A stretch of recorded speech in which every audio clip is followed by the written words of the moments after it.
So the cell bodies, if we look at the cranial nerve 5, the mesencephalic nucleus of the trigeminal nerve, I'll show you a picture of this in a minute. The cell bodies from sensory input from the TMJ joint and muscles are in this mesencephalic nucleus of the cranial nerve 5 or trigeminal nerve.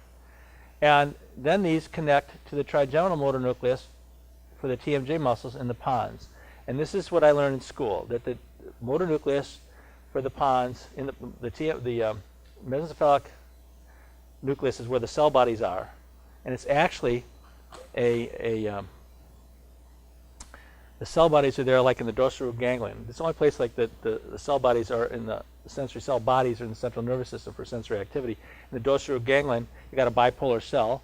You got a sensory nerve coming in. There's a cell body, and then it goes out in the dorsal ganglion. The cell bodies are in the dorsal ganglion, and it goes out into the spinal cord. In the trigeminal nerve, the feedback from the muscles in the joints and so on, the TMJ, they feed back into the cell bodies, which are bipolar nerves, sensory coming from the TMJ, coming in. The cell bodies are in the mesencephalon.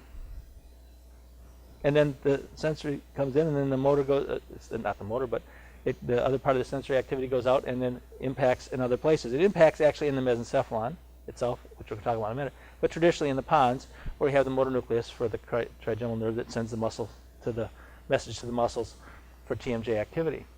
So there is this whole effect on the cell bodies in the trigeminal nerve from the TMJ that can impact in the mesencephalon, can impact the metabolism of the mesencephalon.